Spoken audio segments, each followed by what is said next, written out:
And we're going to turn now to Maryland Governor Martin O'Malley. He would be a Democrat, and Richard Trumka, who's the head of the AFL-CIO, a federation of labor unions that represents 12 million workers.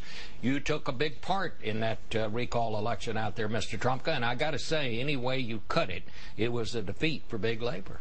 Well, it was a defeat for the people who got hurt, were the working people on the ground in that state. It's true that the people in Wisconsin didn't recall Governor Walker, but he spent over $50 million on this. He has lost control of the state Senate, so his agenda is stopped dead in its tracks.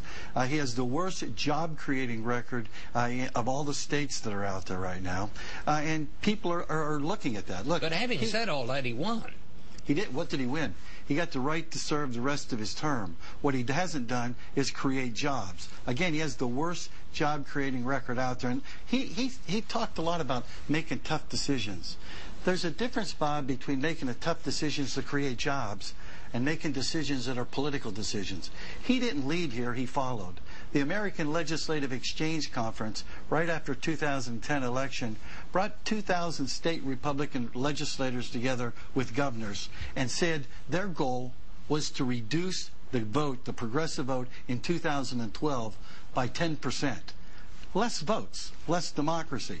So he went after unions, he went after immigrants, he went after seniors, he went after students, he went after all of those things, and he didn't do what he was supposed to do, and that's try to create jobs. We wish he had the best job-creating record in the country, and we wish we could help him get there.